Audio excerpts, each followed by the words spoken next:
Bismillah Bismillahirrahmanirrahim. Assalamualaikum warahmatullahi wabarakatuh.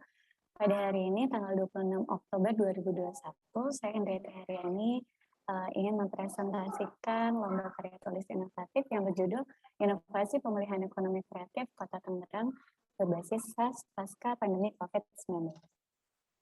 Nah, di sini latar belakang kenapa ambil judul itu, karena pandemi COVID-19 yang saat ini melanda Indonesia sangat berdampak terhadap sektor ekonomi. Kebijakan yang dikeluarkan oleh pemerintah membatasi sebagian besar kegiatan perkantoran dan industri, sehingga berdampak pada kerugian ekonomi.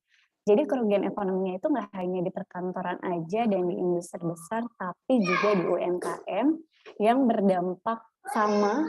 Kerugian ekonominya dialami oleh hampir seluruh kota yang ada di Indonesia, terutama di kota Tangerang. Terus salah satu cara untuk membangun kembali perekonomian adalah dengan meningkatkan perkembangan startup. Namun terdapat permasalahan dalam proses pengembangan startup berupa software as a service, seperti kurangnya fasilitas serta pembinaan bagi calon-calon pengusaha.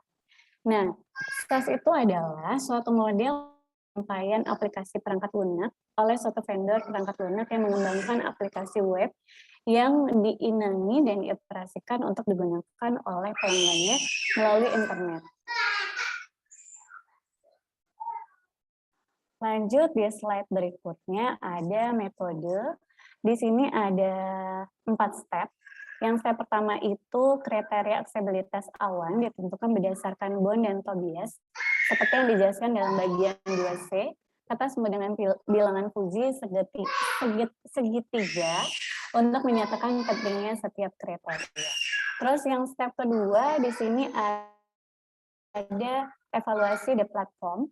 Di sini dasar platform e-commerce SaaS bersama dengan istilah linguistik yang dirancang untuk kriteria pembobotan dan evaluasi alternatif disajikan untuk seorang ahli. Pakar diminta untuk menimbang kriteria terlebih dahulu dan kedua mengakses platform. Terus yang step ketiganya itu ada fungsi yang disajikan di bagian 2D, diandalkan dalam langkah ini untuk menentukan peringkat alternatif atau ranking the platformnya. Terus yang step keempat, sensitivity analysis. Di sini kalau platform menunjukkan skor dekat, maka perlu dilakukan analisis sensitivitas.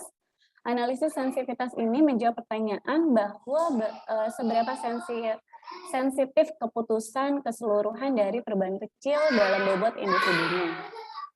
Terus studi ini bermaksud untuk mengevaluasi platform e-commerce situs web untuk aksesibilitas web berdasarkan Bond dan Tobias.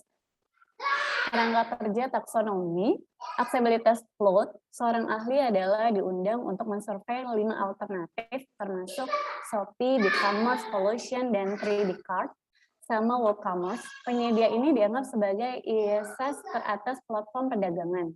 Salah satu situs web dari setiap penyedia di kategori elektronik dipilih untuk mengevaluasi web float aksesibilitas. Pembuat keputusan adalah ahli dalam konten web, pedoman aksesibilitasnya.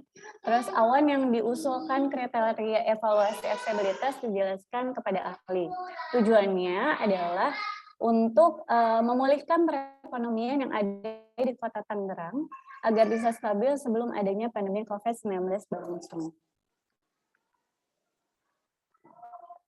Di sini hasil pembahasannya ada assistive learning system, terus ada enhancement amplification, audience assessment noise reduction, terus caption, transcription, sama real time. Kesimpulannya di sini yang didapetin yang pertama lebih menarik perhatian seseorang yang ingin membuat suatu website dagangan. Terus yang kedua tampilan website yang dibuat lebih proporsional sehingga menarik pembeli. Yang ketiga, sarana inovasi kreatif dalam pemulihan ekonomi di Kota Tangerang. Yang keempat, membantu UMKM kecil yang sebelumnya menurun akibat pandemi COVID-19 berlangsung. Cukup sekian presentasi dari saya. Saya ucapkan terima kasih. Assalamualaikum warahmatullahi wabarakatuh.